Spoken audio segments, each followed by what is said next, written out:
So, how do you feel right now as you're starting hospice? How do you feel? Right now, How do you feel about being at the end of your life? How do you feel knowing you're going to pass away soon? How do you feel about all that? Do you if I died in the next 3 minutes, it wouldn't bother me. I've seen my sons, I've seen my brothers, I've been with my wife, I've done a lot of things. I don't have the strength to do most things. So for me, it's all over. It's all over. I mean, All I'm going to do now is put people to a pain in the rear end. I've done so much. Now, I haven't done everything I've wanted, but who does? what else would you want to do? What else do you think? What regrets do you have that you didn't do? I Or, always wanted to ride a motorcycle. and you never rode a motorcycle. I never rode a motorcycle. What else other than what other regrets do you have?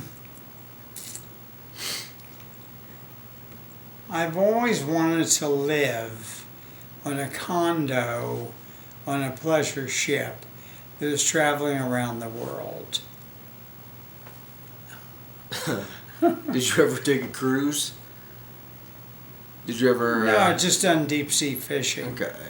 I never had a big interest to be a cruise, but I started reading years ago about these big boats, big ships, where you buy your own townhouse, or you buy your own condo, and you live on it, and then if you decide to get off in Madrid, Spain, you get off, and you go do what you want, and then when it catches up someplace, you get back on it, and then you're in your own place again. Although they run about 8 million. So very well, I didn't have much chance for that. But the motorcycle is something I'd always wanted to do.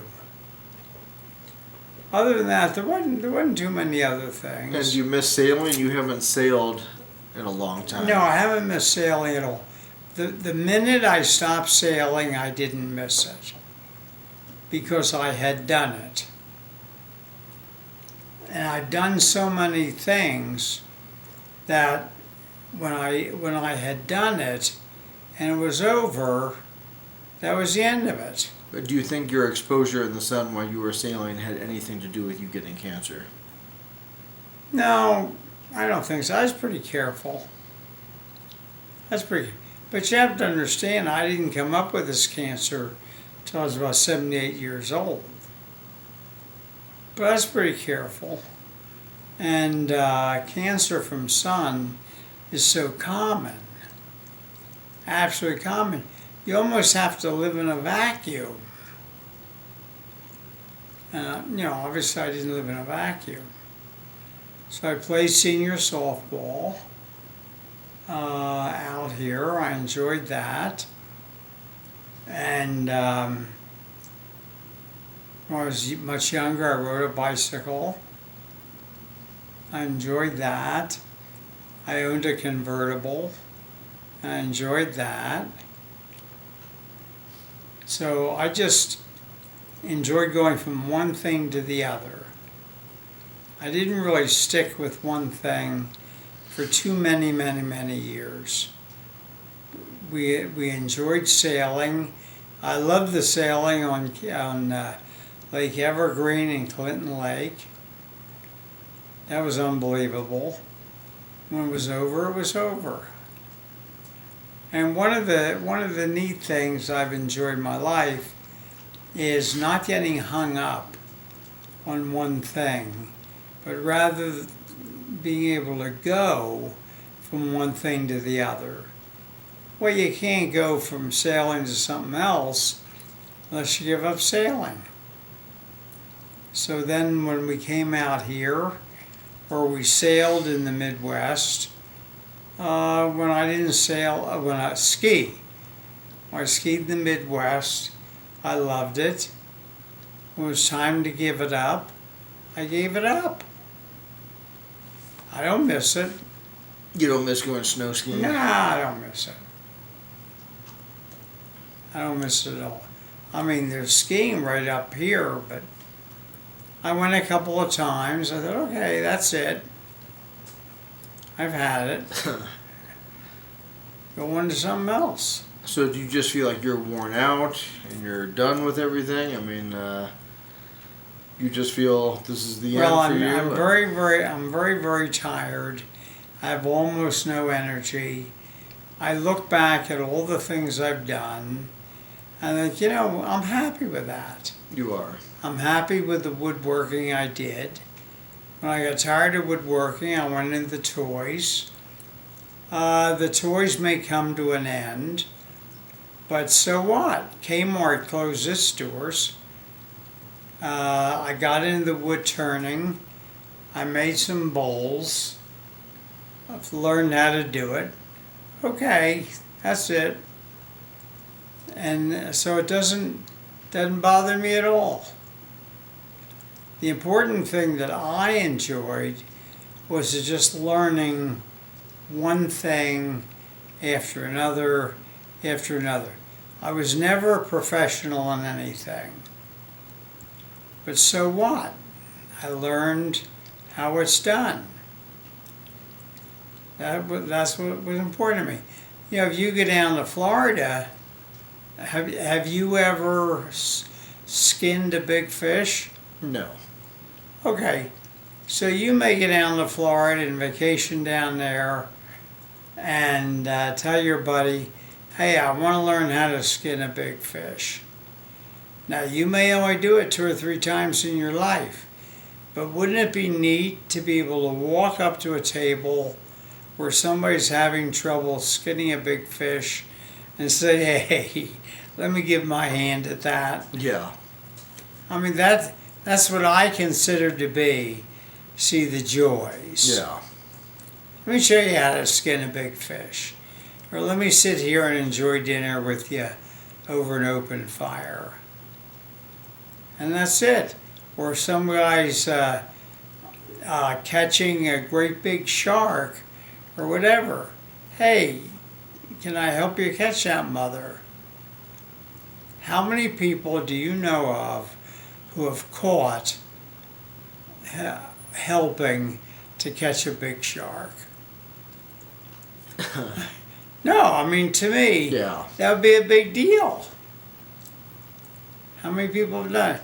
Nobody's done it. They all run the other way. How do you do things like that? I don't have to be a professional. I'm not a professional in anything. But at least I know how it's done.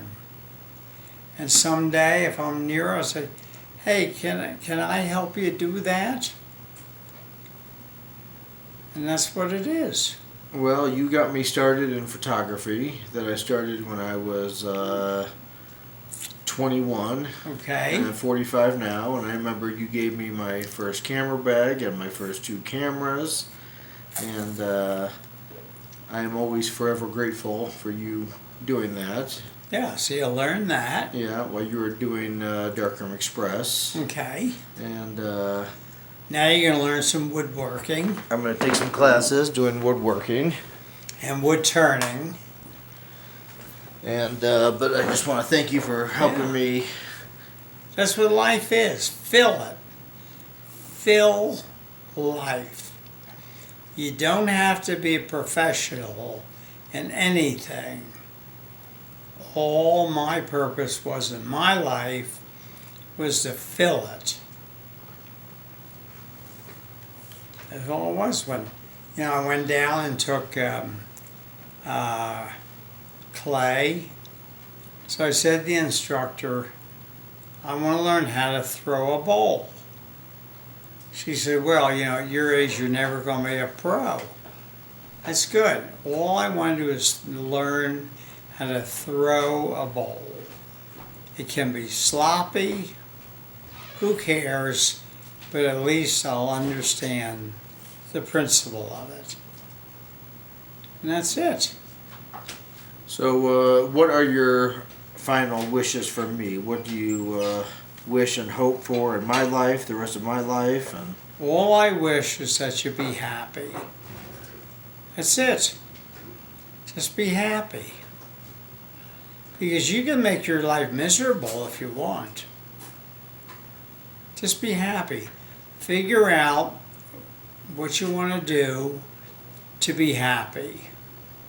And go do it. And you're not stuck on anything. You don't have to go down to a hospital and volunteer for a year. You say, I'll try it for 3 months. If I don't like it, I'm out of here. It's you, nobody else. Cindy volunteers because she's happy. She's under no obligation. We've talked about this. She feels like she's giving back. She loves it. She loves the people down there. That's all it is. She comes home. She's wiped out. She should be in taking a nap. She's just happy. That's what it is. If you say, you know what, I think tomorrow I'll go to Tunisia and help build a church. You go find a church that's building a hospital in Tunisia, and you go. You throw some stuff in a bag, and you go. That's what life is. all right. Well, I'm gonna miss you very much, and I love you very much, and I just thank you for making me the person I am today. You and Mom have shaped me, You're a wonderful person. and Go do what makes you happy. Don't worry about not having a wife. Don't worry about not having kids. You, Scott, worry about Scott. That's all it is, and you'll be a better person for it. I've known people who've never gotten married, and I've known people who have been aggravated all their lives with someone who they were married to. You know, what do you need that for? Go do what you want to do and be happy. so you have no other regrets, huh? You are ready to die, and you're in no pain. I have no regrets. I have no pain. I have a lot of good friends. I have some wonderful wife. I've got wonderful kids. I've done a lot of things. I've learned a lot of things. Hey, I'm fine.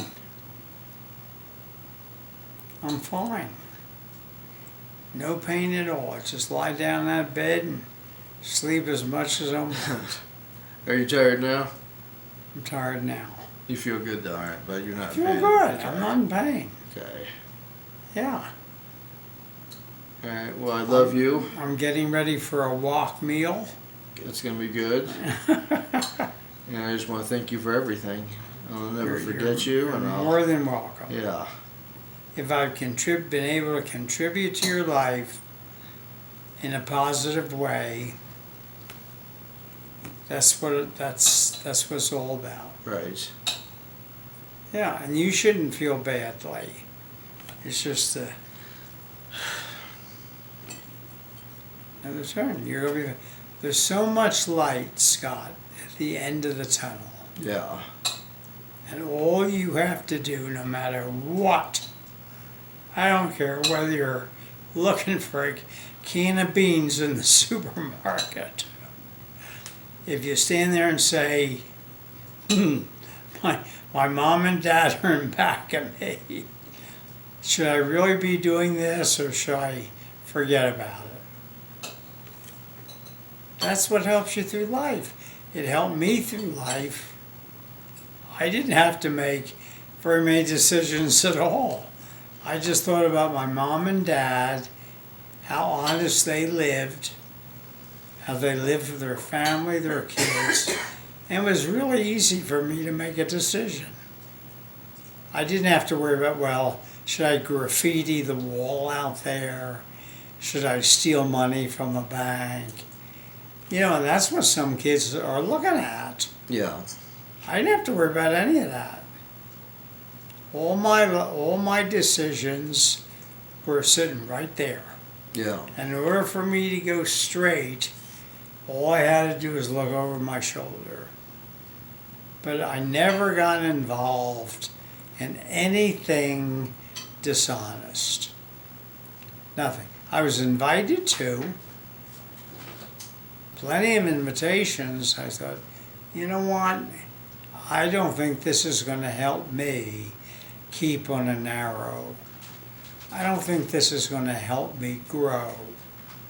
I don't think this is going to set me on a course that's good for me or for society. So in a way, my decisions were easy. And if someone said no to me, they had a terrible, terrible time. Terrible time.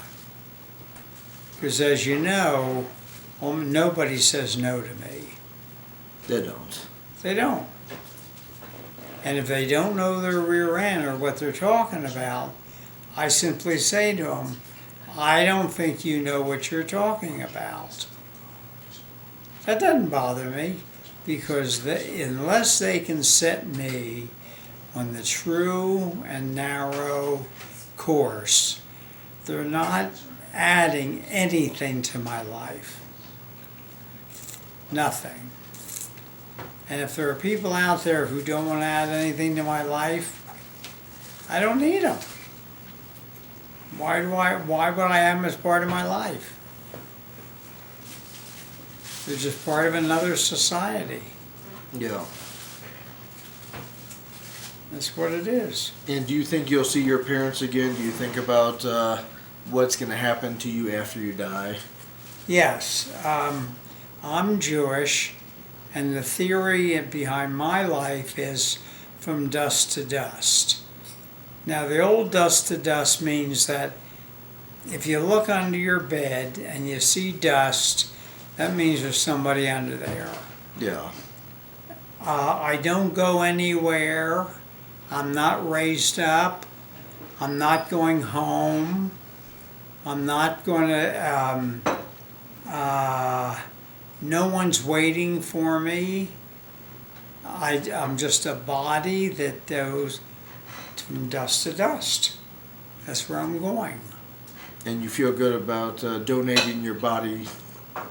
Yeah, I got in Yeah. donating a thing about from Bernie, who's a doctor, and says the world just needs more bodies. So there's a guy at the VA who will tell me how to do it. I had signed up with somebody years ago, but he changed that. He wants to make a change. So I'll call him or go see him. I'm strong enough, and have him call the people or give me the number to send the information. And they take care of it right from the VA. So if I can help somebody, that's all I want to do.